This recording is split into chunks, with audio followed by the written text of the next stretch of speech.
5वां अध्याय श्लोक संख्या 2। श्री भगवान कहते हैं,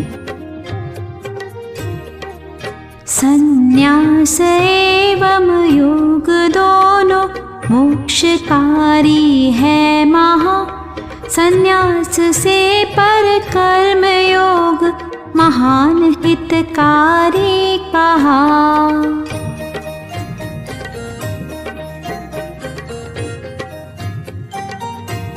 भगवान श्री कृष्ण अर्जुन से कहते हैं, कर्म संन्यास और कर्म योग दोनों ही मनुष्य के परम कल्याण करने वाले हैं, लेकिन इन दोनों में से कर्म योग अधिक सुगम और श्रेष्ठ है।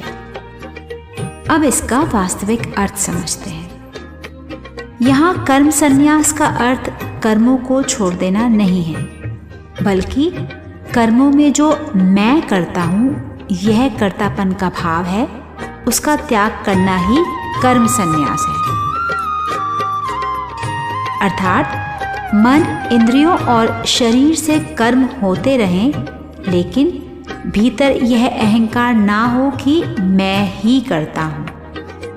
दूसरी ओर कर्मयोग का अर्थ है समत्व बुद्धि से भगवान के लिए कर्म करना और कर्म के फल में आसक्ति ना रखना।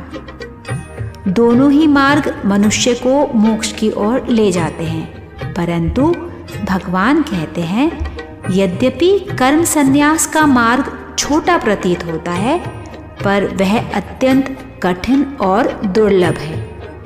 जबकि कर्मयोग का मार्ग थोड़ा लंबा अवश्य है, परंतु वह अत्यंत सुगम है और सामान्य जीवन जीते हुए भी अपनाया जा सकता है।